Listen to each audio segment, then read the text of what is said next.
ত্রয়োদশ জাতীয় সংসদ নির্বাচন ঘিরে নগর জুড়ে উৎসবের আমেজ।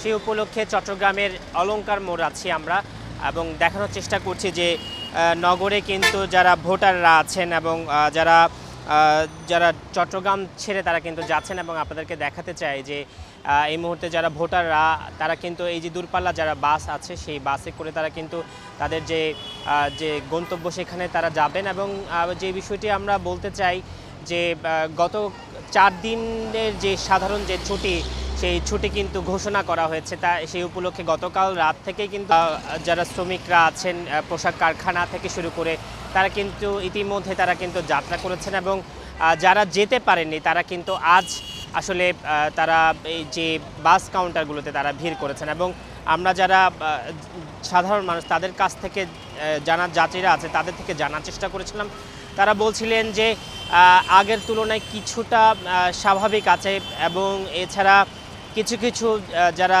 বাস আছে সেগুলোতে কিন্তু বাড়তি যে ভাড়া সেগুলো কিন্তু নেওয়া হচ্ছে। এবং আমরা যতদূর জেনেছি যে এবারে কিন্তু প্রায় বেশ ট্রেন সহ বাস এবং সব ধরনের যান চলাচলে যেহেতু আসলে নিষেধাজ্ঞা হয়েছে, সেক্ষেত্রে দূরপাল্লার বাসগুলো কিন্তু চলাচল করছে।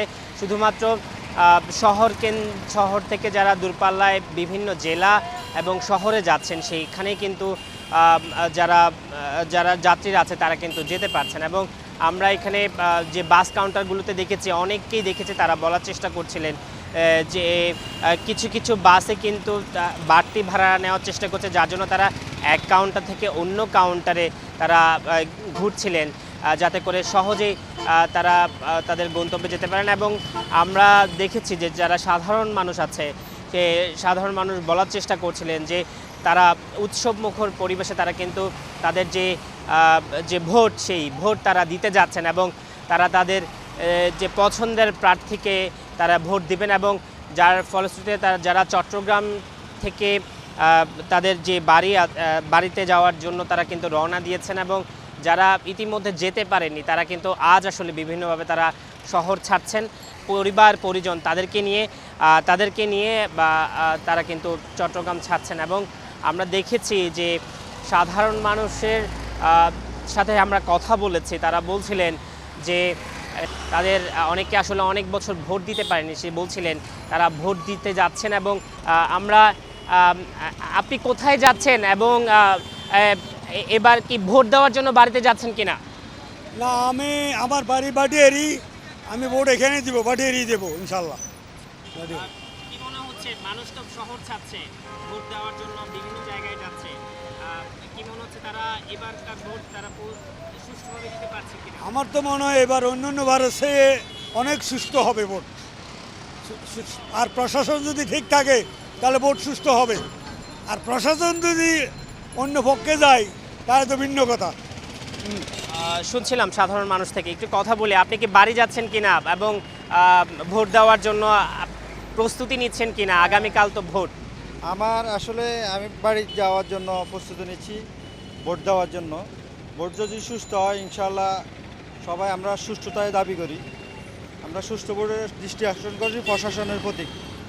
প্রশাসনের সব জায়গায় যেন মনিটর করে সুস্থভাবে আমরা ভোট চাই। বাসের ভাড়া মোটামুটি এখনো নিয়ন্ত্রণ আছে, কোনো সমস্যা হচ্ছে না। গতকাল বাসের ভাড়া বেশি ছিল, আজকে মোটামুটি ঠিক আছে, ভাড়া বেশি নিচ্ছে 50 টাকা নিচে। শুনছিলাম যে আপনি বলছিলেন যে ভাড়া বেশি নিচ্ছে, মানে কি বেশি নিচ্ছে? সাধারণত অলংকার তো বাড়িয়েরই 10 টাকা ভাড়া, কিন্তু কালকে নিচে 50 টাকা। গাড়ির সংকট ছিল, গাড়ি কম ছিল, প্যাসেঞ্জার বেশি ছিল, এই জন্য ভাড়াটা বেশি নিচ্ছে তারা। শুনছিলেন যে সাধারণ মানুষ যারা বলছিলেন যে শহরের ভেতরে যেসব গাড়ি চলাচল আছে সেগুলোতেও কিন্তু আসলে বাড়তি ভাড়া নেওয়া হচ্ছে। এবং তারা বলছিলেন যে যেখানে ভাড়া 10 টাকা সেখানে আসলে 50 টাকা পর্যন্ত বেশি নেওয়া হচ্ছে। এবং আমরা দেখেছি যে দূরপাল্লা যে বাসগুলো আছে সেখানেও কিন্তু আসলে কেউ অভিযোগ করছিলেন, তারা বলছিলেন যে কোনো বাসে 50, 100, 150 থেকে 200 টাকা পর্যন্ত তাদেরকে ভাড়া নেওয়া হচ্ছে। এবং সাধারণ মানুষ সাধারণ মানুষ যে বিষয়টি বলা অভিযোগ করার চেষ্টা করছেন যে এইসব জায়গাগুলোতে আসলে প্রশাসনের যে নজরদারি সেই নজরদারি বাড়ানো হলে এই ধরনের যে যে বাড়তি ভাড়া নেওয়া হচ্ছে বাসগুলোতে সেগুলো আসলে কমে আসবে। এবং আমরা এখানে দেখেছি যে একেবারেই যারা আসলে গতকাল যেতে পারেনি তারা কিন্তু আজ শেষ মুহূর্তে তারা যাচ্ছেন এবং পর্যাপ্ত বাস আসলে আমরা দেখতে পাচ্ছি। এছাড়া দেখতে পাচ্ছি যে সাধারণ মানুষের যে উপস্থিতি সেটি কিছুটা কম, তবে শেষ মুহূর্তে একেবারে বলা চলে যে একেবারে উৎসাহ উদ্দীপনাই তাদের মধ্যে দেখা গেছে এবং তারা বলছিলেন যে তারা যে আগামী যে ত্রয়োদশ জাতীয় সংসদ নির্বাচন সেই নির্বাচনে তাদের যে অধিকার যে ভোটাধিকার সেটি তারা প্রয়োগ করবেন। তো এই ছিল আসলে চট্টগ্রামের অলংকার মোড় থেকে আমার কাছে থাকা সর্বশেষ তথ্য।